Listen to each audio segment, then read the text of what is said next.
George पंचम की नाक कहानी, रचनाकार कमलेश्वर जी। ये बात उस समय की है जब इंग्लैंड की रानी एलिजाबेथ द्वितीय अपने पति के साथ हिंदुस्तान पधारने वाली थी। अखबारों में उनके चर्चे हो रहे थे। रोज लंदन के अखबारों में खबरें आ रही थी कि शाही दौरे के लिए कैसी कैसी तैयारियां हो रही हैं। रानी एलिजाबेथ का दर्जी परेशान था कि हिंदुस्तान, पाकिस्तान और नेपाल के दौरे पर रानी क्या पहनेंगी। उनका सेक्रेटरी और जासूस भी उनके पहले ही इस महाद्वीप का तूफानी दौरा करने वाले थे। आखिर कोई मजाक तो था नहीं। जमाना चूंकि नया था, फौज फाटे के साथ निकलने के दिन बीत चुके थे, इसलिए फोटोग्राफरों की फौज तैयार हो रही थी। इंग्लैंड के अखबारों की कतरने हिंदुस्तान अखबारों में दूसरे दिन चिपकी नजर आती थी कि रानी ने एक ऐसा हल्के नीले रंग का सूट बनवाया है जिसका रेशमी कपड़ा हिंदुस्तान से मंगवाया गया है, कि करीब 400 पाउंड खर्चा उस सूट पर आया है। रानी एलिजाबेथ की जन्म पत्री भी छपी, प्रिंस फिलिप के कारनामे छपे और तो और उनके नौकरों, बावर्चियों, खानसामों, अंगरक्षकों की पूरी जीवनियां देखने में आई। शाही महल में रहने वाले और पलने वाले कुत्तों तक की जीवनियां देखने में आई। शाही महल में रहने और पलने वाले कुत्तों तक की तस्वीरें अखबारों में छप गई। बड़ी धूम थी, बड़ा शोर शराबा था। शंख इंग्लैंड में बज रहा था, गूंज हिंदुस्तान में आ रही थी। इन अखबारों से हिंदुस्तान में सनसनी फैल रही थी। राजधानी में तहलका मचा हुआ था। जो रानी 5,000 रुपए का रेशमी सूट पहनकर पालम के हवाई अड्डे पर उतरेगी, उसके लिए कुछ तो होना ही चाहिए। कुछ क्या, बहुत कुछ होना चाहिए। जिसके बावर्ची पहले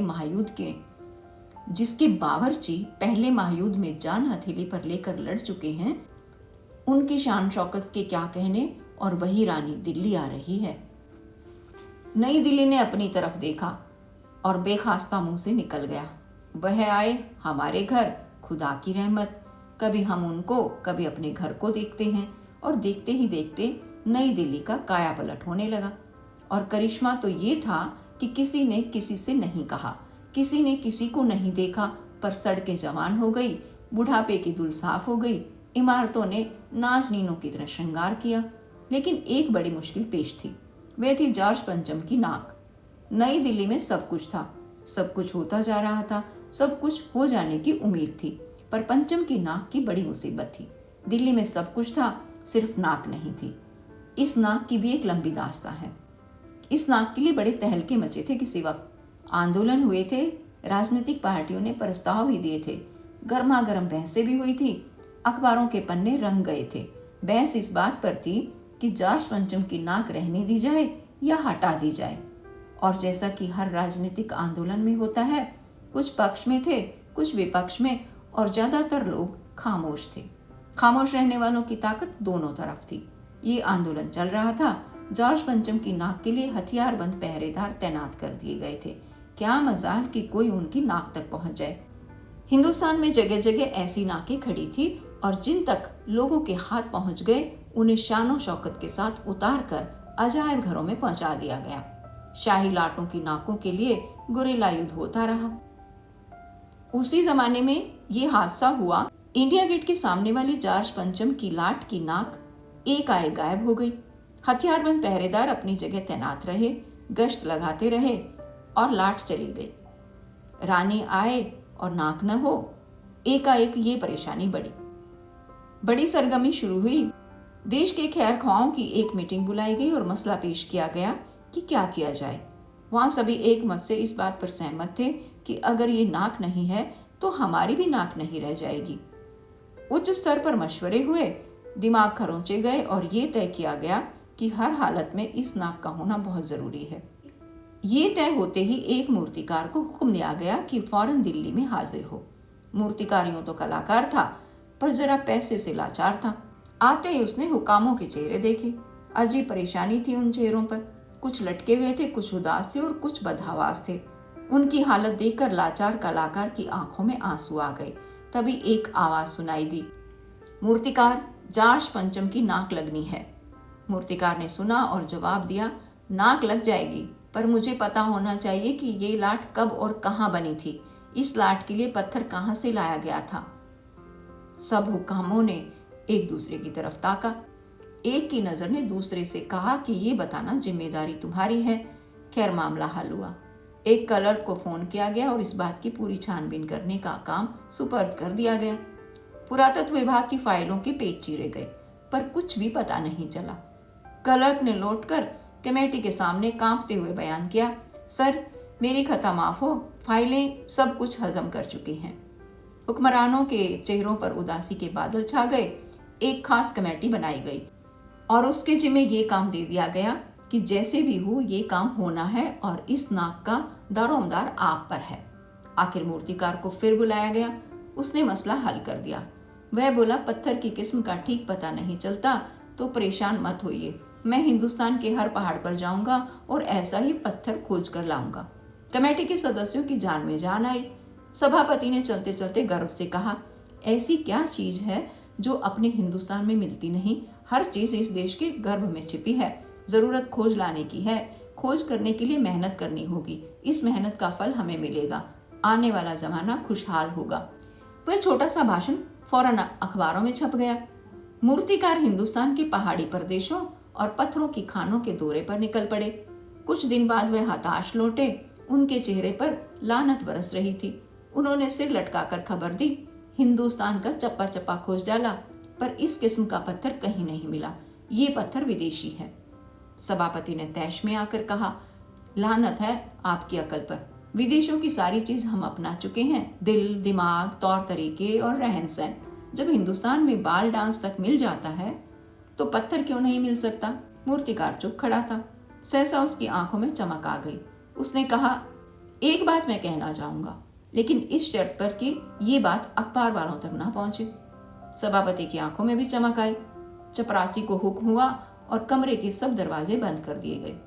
तब मूर्तिकार ने कहा, देश में अपने नेताओं की मूर्तियां भी हैं। अगर इजाजत हो, अगर आप लोग ठीक समझें तो मेरा मतलब है तो जिसकी नाक इस लाट पर ठीक बैठे उसे उतार लाया जाए। सबने सबकी तरफ देखा।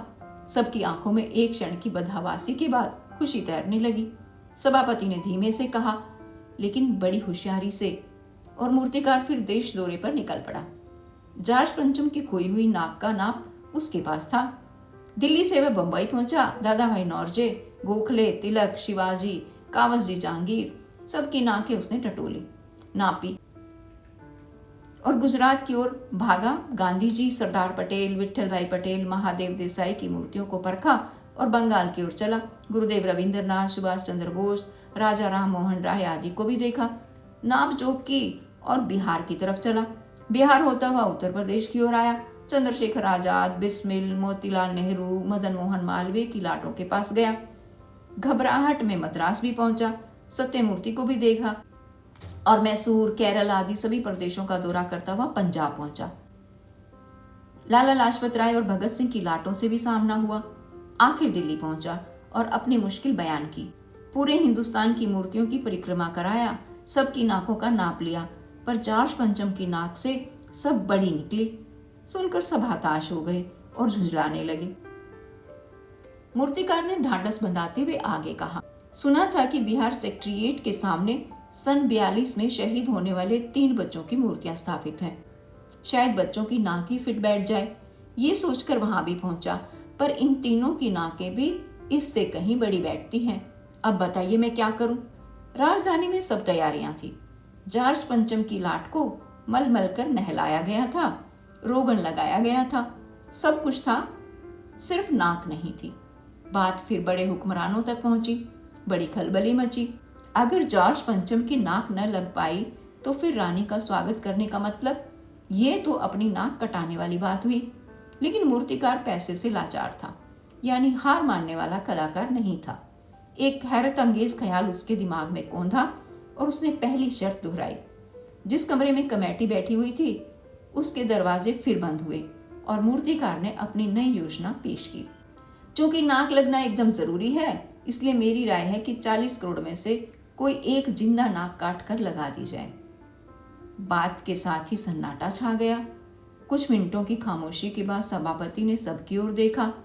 सबको परेशान देखकर मूर्तिकार कुछ अचकचाया और धीरे से बोला, आप लोग क्यों घबराते हैं? ये काम मेरे ऊपर छोड़ दीजिए। नाक चुनना मेरा काम है, आपकी सिर्फ इजाजत चाहिए। कानाफूसी हुई और मूर्तिकार को इजाजत दे दी गई।